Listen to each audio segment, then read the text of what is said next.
ardayda sharafta badan waxaan idin salaamay salaanta assalaamu calaykum waraxmatullaahi wabarakaatuh. عليكم السلام ورحمة الله.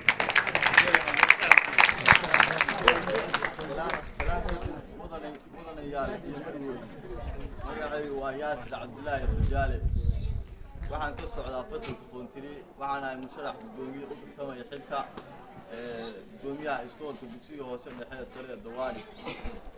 mudanayaal iyo marweyn waxaan isku sharaxay xilka si aan uga faa'iideysto khibradeyda waayo aragnimadeyda shaqada ardayda iskoolka Dawaani maadaama aan leeyahay waayo aragnimo maamul. mudanayaal iyo marweyn sida aad wada ogtihiin waxaan soo noqday gudoomiyaha ururka dhalinyarada xiriir ee ururka Isxilqaan. walaalayaal haddii aad doorataan oo ay sharaftaan xilkaas waxaan qaban doonaa waxqabad fara badan oo waxaan ku shaaciyayaa qodobada aan ka hadlayo aan wato fikradeyda aan wato.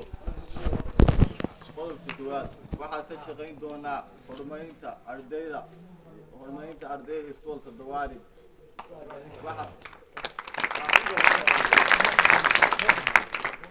qodobka labaad waxaan la imaan doonaa qorshe waxqabad fiican. qodobka saddexaad waxaan midayn doonaa ardayda iyo maamulaha iyo ardayda fasalada kala duwan.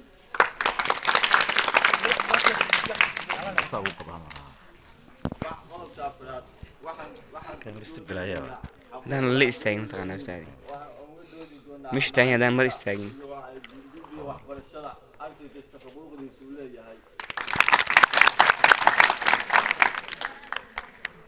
qodobka shanaad waxa u furi doonaa ardayda dugsiga hoose gaar ahaan wixii sideedaad ka hooseeya waxaan u furi doonaa anoo isu dhex qasayna inkastoo laga tegay afarta fasal hoose waxaan macallimiinta iyo ardayda dib isugu noqon doonaa oo ka tashan doonaa insha Allah sidii ardayda dugsiga hoose waa loo furaa afarta fasal oo sare laakiin si aan macnaha ardaydaas noo daawan oo u calool xumaan inaan ka shaqeyno waan rajaynaa insha Allah.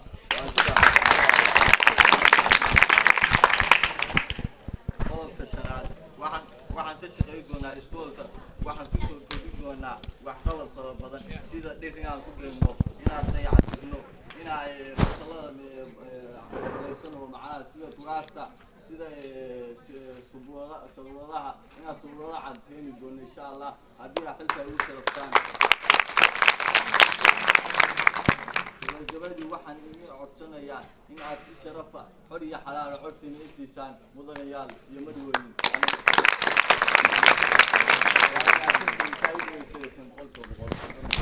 سودو